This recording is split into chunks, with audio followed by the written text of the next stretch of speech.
স্বাগত দীপ্ত সংবাদে আপনাদের সাথে আছে আমি তাওসিয়া ইসলাম। অবশেষে স্বজনদের প্রতীক্ষার প্রহর শেষ হতে যাচ্ছে। সোমালিয়ার জলদস্যুদের হাতে জিম্মি দশা থেকে মুক্তির 1 মাস পর 23 নাবিক নিয়ে বিকেলে কুতুবদিয়া চ্যানেলে পৌঁছানোর কথা রয়েছে এমভি আবদুল্লাহ জাহাজের। জাহাজের সকল নাবিক সুস্থ আছেন বলে নিশ্চিত করেছে শিপিং কর্তৃপক্ষ। কুতুবদিয়ায় পৌঁছানোর পর নাবিক ও ক্রু সদস্যদের একটি নতুন ব্যাচ জাহাজটিতে পাঠানো হবে। জাহাজে বর্তমানে যে 23 জন ক্রু আছেন তাদের মঙ্গলবার একটি লাইটার জাহাজে করে KSRM লাইটার জেটি সদরঘাটে আনা হবে। সেখানে তাদের বরণ করবেন স্বজনরা। গত 12 মার্চ সোমালিয়ার উপকূলে জলদস্যুদের কবলে পড়ে এমভি আবদুল্লাহ। অস্ত্রের মুখে জিম্মি করা হয় জাহাজের 23 নাবিককে।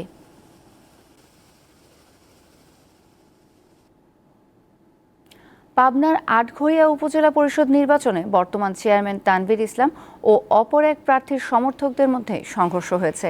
এতে অন্তত 10 জন আহত হয়েছেন। উপজেলার দেবোত্তর ইউনিয়নের মতিগাছা এলাকায় এই ঘটনা ঘটে। পুলিশ জানায় সোমবার রাত 10টার দিকে তানভীর ইসলামের নির্বাচনী অফিস উদ্বোধন করা হয়। উদ্বোধন শেষে ফেরার পথে তানভীর ইসলামের সমর্থকদের মারধর করেন কামালের সমর্থকরা। এক পর্যায়ে উভয় পক্ষের মধ্যে হামলা ও পাল্টা হামলার ঘটনা ঘটে।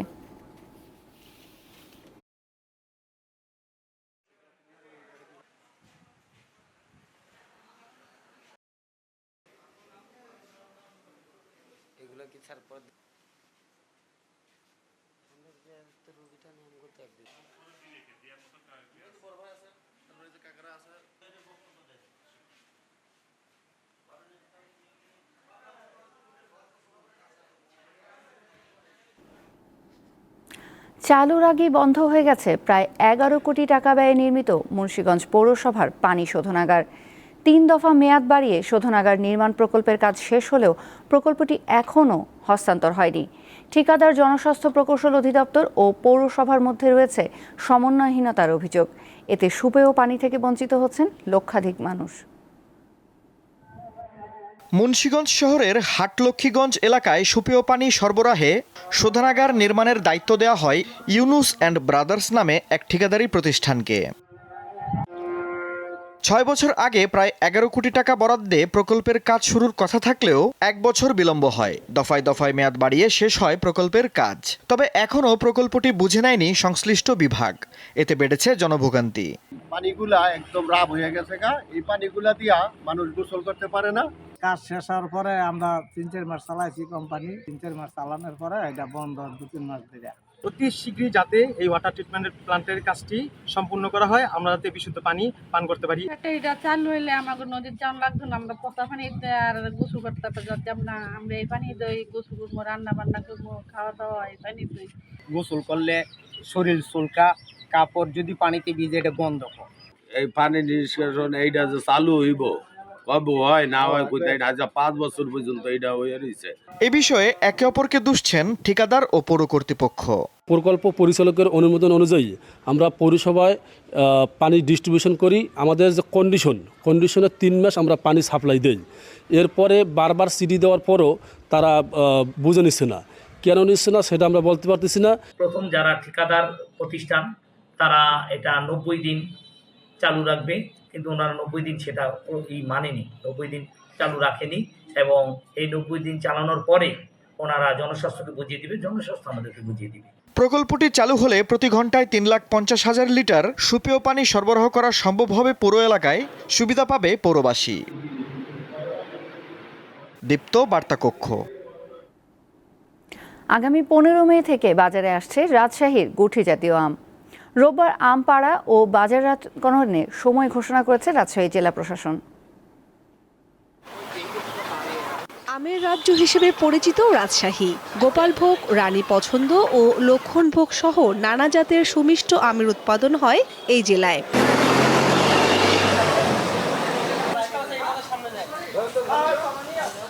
আগামী 15 মে থেকে গুটি জাতীয় আম পাড়া ও বাজারজাত শুরু হবে।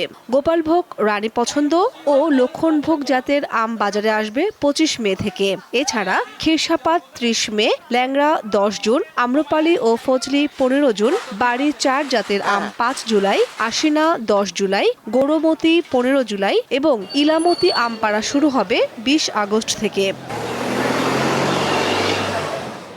রবিবার জেলা প্রশাসনের কর্মকর্তা আম চাষি ও ব্যবসায়ীদের সঙ্গে মতবিনিময় সভায় এসব তথ্য জানানো হয়।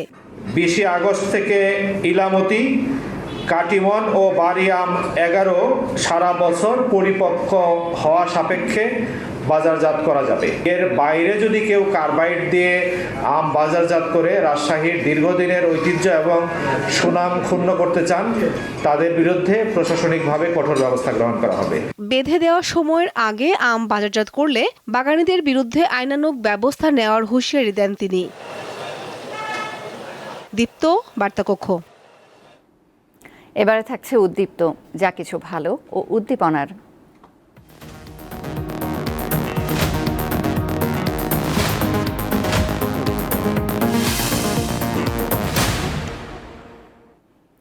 শতবর্ষী গাছ রক্ষায় জনসচেতনতা তৈরিতে কুমিল্লায় মাঠে নেমেছেন একদল কিশোর ও তরুণ সাইক্লিস্ট। প্রতি শুক্রবার গাছ কাটার বিরুদ্ধে বিভিন্ন প্ল্যাকার্ড হাতে নগর উদ্যানে জড়ো হন তারা। শুক্রবার ভোর 6:30, জার্সি, হেলমেট ও গ্লাভস পরে কিশোর ও তরুণরা জড়ো হতে থাকেন কুমিল্লা নগর উদ্যানের অবকাশ প্রাঙ্গণে। সকাল 7টার মধ্যেই হাজির হন সবাই। এরপর বেরিয়ে পড়েন তারা। জেলার কোটবাড়ি ও রাজেশপুরে শোভা পাচ্ছে শতবর্ষী এই গাছগুলি। কালের সাক্ষী হয়ে দাঁড়িয়ে থাকা এসব বৃক্ষ গ্রীষ্মের তপ্ত গরমে শীতল ছায়া দিয়ে আসছে। কিন্তু উন্নয়নের অজুহাতে প্রায়ই এগুলো নিধন করা হচ্ছে। তাই শতবর্ষী গাছ সংরক্ষণ করব এই স্লোগান মানুষের মাঝে পৌঁছে দিতে কাজ করছেন কিশোর তরুণরা। এখন বর্তমানে যেই পরিবেশের উপরে একটা বিরূপ প্রভাব পড়ছে, প্রচণ্ড তাপ প্রবাহ চলছে, সেটাই জনসচেতনতা করার জন্যই আমরা মূলত শতবর্ষী বৃক্ষগুলো যেন সংরক্ষণ করা হয়, পাশাপাশি যেন প্রচুর পরিমাণে গাছ লাগানো হয়, সেই ব্যাপারটাতে আমরা জনসচেতনতা করার জন্য আমরা ক্যাম্পেইন করে থাকি। তাদের এই উদ্যোগকে স্বাগত জানিয়েছে বন বিভাগ। এতে করে অনেক মানুষ সচেতন হবে এবং এই শতবর্ষী বৃক্ষ সংরক্ষণের জন্য উদ্যোগী হবে। শুধু তাই নয়, একটা গ্রুপ এভাবে সৃষ্টি হয়ে যাবে যারা এটা কেউ কাটতে গেলে বাধা দিবে। প্রাকৃতিক দুর্যোগে সবুজ বেষ্টনী তৈরি করা শতবর্ষী গাছগুলো রক্ষায় সবাইকে এগিয়ে আসার আহ্বান তরুণদের। লাবণী গুহ, দীপ্ত সংবাদ। দেশের বাইরের খবর।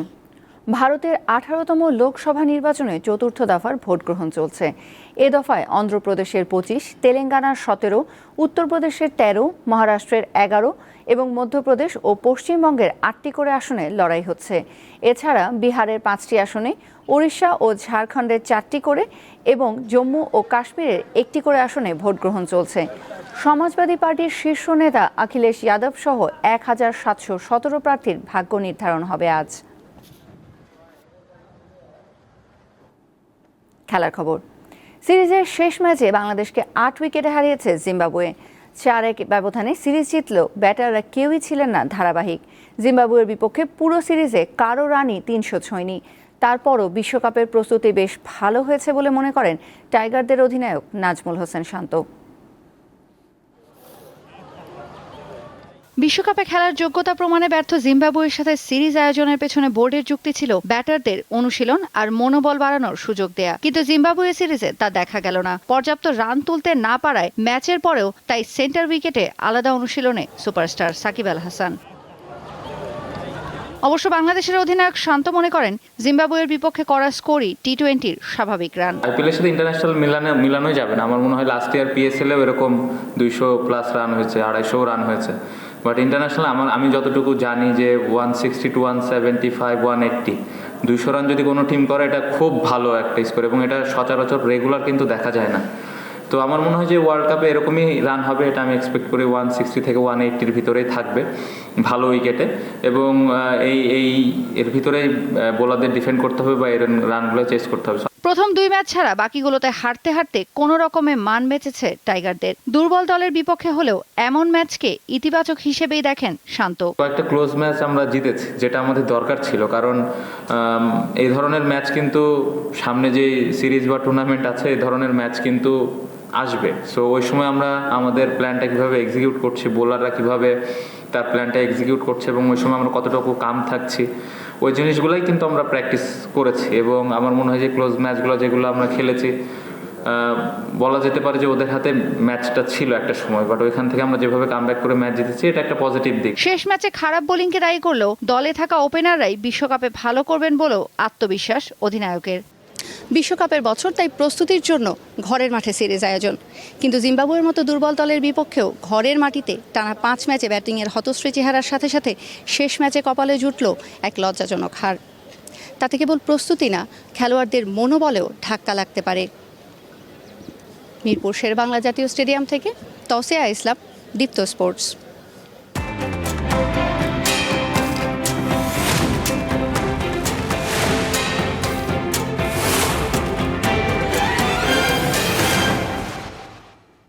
এবারে জানাবো এক নজরে দৈনিক পত্রিকার শিরোনাম।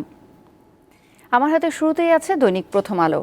তাদের প্রধান শিরোনামে আছে মুখের কথায় বাজার থামছে না, নিত্যপণ্যের দাম নিয়ে তারা একটি তুলনামূলক চিত্র গত বিভিন্ন সময়ে তুলে ধরা হয়েছে। গত কয়েক মাসে বিভিন্ন পণ্যের দাম কিভাবে পরিবর্তন হচ্ছে, কিভাবে বাড়তি দামটা থাকছে।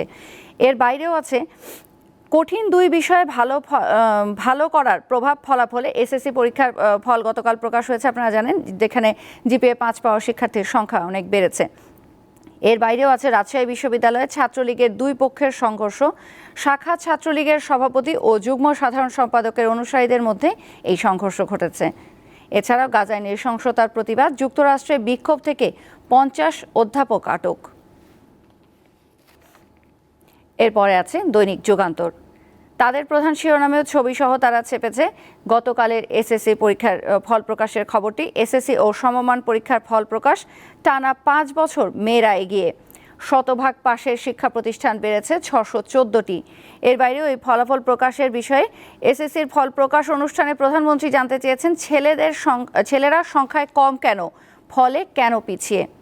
আর রাজশাহী বিশ্ববিদ্যালয়ের খবরটি আছে রাবিতে ছাত্রলীগের সংঘর্ষ, অস্ত্রের মহড়া। এরপর জানাবো দৈনিক সমকালের খবর।